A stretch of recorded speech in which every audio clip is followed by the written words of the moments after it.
Welcome to AC cooking and vlogs. இன்னைக்கு நம்ம இட்லிக்கு எப்பயுமே சுவை தரக்கூடிய பருப்பு சாம்பார் எப்படி செய்யறது அப்படின்னு பார்க்கலாம். அதுக்கு முன்னாடி நம்ம சேனலை சப்ஸ்கிரைப் பண்ணாதுங்க, சப்ஸ்கிரைப் பண்ணிக்கோங்க. மறக்காம பக்கத்தில் இருக்கிற பெல் ஐக்கானை கிளிக் பண்ணிக்கோங்க. அப்பதான் நான் போகிற வீடியோஸில் உங்களுடைய நோட்டிஃபிகேஷன் வந்து சேரும். இப்போ நான் 1/4 கிலோ பருப்பு எடுத்து வச்சிருக்கேன், துவரம்பருப்பு. அதுக்கப்புறமா வரமிளகா ஒரு 10 வரமிளகா எடுத்து வச்சுருக்கேன். இது நம்ம ஃபுல்லாக வரமிளகா ஆட் பண்ண போகிறோம், மிளகாத்தூள் ஆட் பண்ண மாட்டோம். ஸோ அதுக்கேற்ற மாதிரி காரம் எடுத்துக்கோங்க. 10 வரமிளகா எடுத்திருக்கேன். இந்த பருப்பு குழம்பு அப்படி பருப்பு சாம்பார்னாவே மெயினாக வாசனை தரக்கூடியது கொத்தமல்லி தான். ஸோ கொத்தமல்லி 2 டீஸ்பூன் நான் எடுத்து வச்சுருக்கிறேன். நீங்கள் உங்களுக்கு எவ்வளோ வேணுமோ அதுக்கேற்ற மாதிரி எடுத்துக்கோங்க. திக்னஸ் அதுதான் கொடுக்கும். அதுக்கப்புறமா இதில் இன்னொரு டேஸ்ட் வாசனை தரக்கூடாதுன்னா இஞ்சியும் பூண்டும் தான். இது போட்டோம்னா தான் ஐயருங்க வீட்டில் செய்கிற மாதிரியே டேஸ்ட்டோட பருப்பு சாம்பார் நம்மளுக்கு கிடைக்கும். ஸோ இஞ்சி பூண்டு ஆட் பண்ணிக்கோங்க. அதுக்கப்புறமா தக்காளி நான் 2 தக்காளி எடுத்திருக்கேன். தக்காளி உங்களுக்கு எவ்வளோ வேணுமோ அதுக்கேற்ற மாதிரி எடுத்துக்கோங்க. இப்போ நான் 5 பேத்துக்கு செய்ய போகிறேன் அப்படிங்கிறனால அதிகமாகவே எடுத்துருக்கிறேன். அதுக்கப்புறமா இந்த பருப்பு சாம்பாருக்கு இந்த வெஜிடபிள்ஸ் தான் போடணும் அப்படின்ட்டு இல்லை. நான் இதில் சின்ன வெங்காயம், அதுக்கப்புறமா கேரட்டு, முருங்கைக்காய், கத்திரிக்காய் இது எல்லாம் போட்டிருக்கேன். நீங்கள் இன்னும் என்ன வெஜிடபிள்ஸ் போடணும்னு நினைக்கிறீங்க அதெல்லாமே ஆட் பண்ணிக்கலாம்.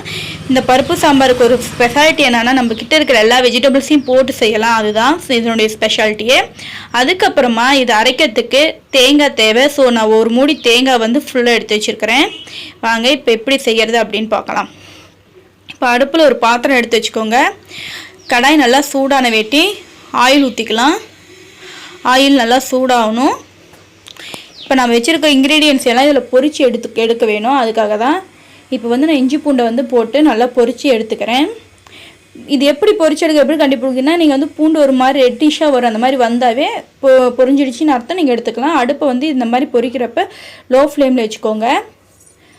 இது கூட வரமிளகா இருந்துச்சு பார்த்தீங்களா, அதையும் இது கூட ஆட் பண்ணிக்கோங்க. வரமிளகா போடாமல் கொஞ்சம் காரம் எந்திரிக்கும். ஸோ அதுக்கேற்ற மாதிரி அடுப்பை பார்த்து லோ ஃப்ளேமில் வச்சு போட்டுக்கோங்க. அதுக்கப்புறம் கொத்தமல்லியும் போட்டு நல்லா மிக்ஸ் பண்ணி விடுங்க. கொத்தமல்லியுடைய ஃப்ளேவர் அந்த ஸ்மெல் வர வரைக்கும் வெயிட் பண்ணுங்கள். அது வரைக்கும் நல்லா லோ ஃப்ளேம்லேயே வச்சு நல்லா மிக்ஸ் பண்ணி விட்டுக்கோங்க. லாஸ்ட்டாக நம்ம தேங்காய் எடுத்து வச்சுருந்தோம் பார்த்தீங்களா, அதையும் இது கூட ஆட் பண்ணிக்கலாம்.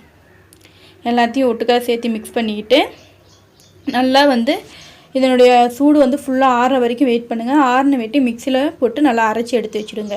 இது நல்லா ஃபைன் பேஸ்ட்டாக தான் அரைக்கணும். அதுக்கப்புறமா ஒரு குக்கர் எடுத்து வச்சுக்கோங்க. நம்மளுடைய துவரம்பருப்பை எடுத்து அதில் போட்டுக்கலாம். பருப்பில் 2-3 டைம் நல்லா கழுவிட்டு அதுக்கப்புறம் பருப்பு போடுங்க. பருப்பு போட்டு அதுக்கப்புறம் தண்ணி நான் ஒரு சொம்பு ஊற்றிடுங்க.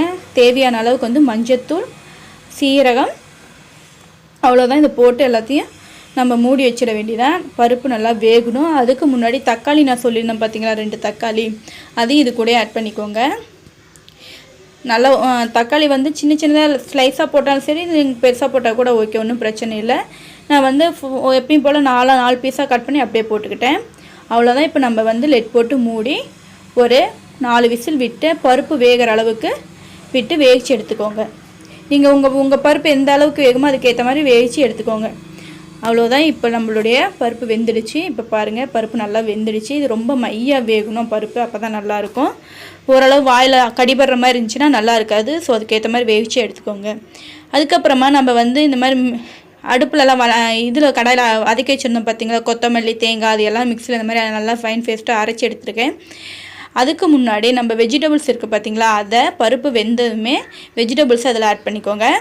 அது கூடயே நம்ம அரைச்சி வச்சுருந்த அந்த பேஸ்ட்டையும் இது கூட ஆட் பண்ணிக்கலாம். ஒன்ஸ் எல்லாத்தையும் மிக்ஸ் பண்ணி விட்டுக்கோங்க.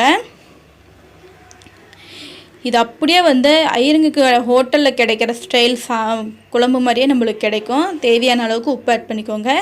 இதில் நான் மிளகாத்தூள் ஆட் பண்ணல, ஏன்னா நம்ம தான் மிளகாய் போட்டிருக்கோம்ல, அதனால் மிளகாத்தூள் ஆட் பண்ணல. அதனால தான் நீங்கள் உங்கள் காரத்துக்கு ஏற்ப மிளகாய் ஃபஸ்ட்டு எடுத்துக்கோங்க அப்படின்னு நான் சொன்னேன். கொஞ்சோண்டு பெருங்காயத்தூள் ஆட் பண்ணிக்கணும். உப்பு பத்தல, அதனால் கொஞ்சம் நான் எக்ஸ்ட்ரா உப்பு ஆட் பண்ணிக்கிறேன். ஏன்னா பருப்புன்னா கொஞ்சம் நம்மளுக்கு இடுப்பெல்லாம் பிடிக்கிற மாதிரி இருக்கும். அதனால் பெருங்காயத்தூள் ஆட் பண்ணிக்கோங்க. ஸோ பெருங்காயத்தூள் நான் கொஞ்சம் ஆட் பண்ணிக்கிட்டேன். ஒன்ஸ் மிக்ஸ் பண்ணிக்கோங்க. உப்பு காரத்தெல்லாம் ஒன்ஸ் செக் பண்ணிக்கிட்டு லெட் போட்டு மூடிடுங்க. ஏன்னா வெஜிடபிள்ஸ்லாம் நம்மளுக்கு வேகணுமில்ல, அதுக்காக. இது ஒரு 2 விசில் விட்டு வேகிச்சு எடுத்துக்கலாம். இப்போ 2 விசில் ஆகிடுச்சு ஃப்ரெண்ட்ஸ். இப்போ ஓப்பன் பண்ணி பார்ப்போம். இப்போ பாருங்கள், நம்மளுடைய சுவையான பருப்பு குழம்பு செமையாக தயாராகிடுச்சு. அதுக்கப்புறமா இன்னொரு அடுப்பு இது வெந்து எடுத்து வச்சுட்டு சின்னதாக தாளித்து கொட்டணும். நம்ம வடகம் இருந்தால் வடகம் ஆட் பண்ணிக்கோங்க. அப்படி இல்லைன்னா ஜஸ்ட்டு கடாயை வச்சு கொஞ்சோண்டு எண்ணெய் விட்டு எப்பயும் போல் கடுகு உளுத்தம் பருப்பு கொஞ்சோண்டு வந்து கருவேப்பிலை இந்த பச்சை வரமிளகாய் போட்டு அப்படியே தாளித்து கொட்ட வேண்டியதான். அவ்வளோதான் ஃப்ரெண்ட்ஸ், நம்மளுடைய சுவையான பருப்பு குழம்பு செம்மையாக தயாராகிடுச்சு. நீங்களும் கண்டிப்பாக ட்ரை பண்ணி பாருங்கள். ட்ரை பண்ணி பார்த்து நம்ம சேனல் பிடிச்சிருந்தால் சப்ஸ்கிரைப் பண்ணிக்கோங்க. மறக்காமல் பெல் ஐக்கானை கிளிக் பண்ணிக்கோங்க. அப்போ தான் நான் போடக்கூடிய